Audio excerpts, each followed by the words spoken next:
সরকার দেশের গণতন্ত্রকে পুনরুদ্ধার করবার জন্যে ত্রয়োদশ নির্বাচনের মাধ্যমে জাতির প্রত্যাশা ছিল একটি কাঙ্ক্ষিত নির্বাচন। কিন্তু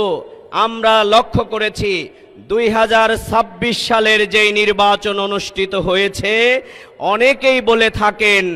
এই নির্বাচন হচ্ছে 2008 সালের একটি ফটোকপি।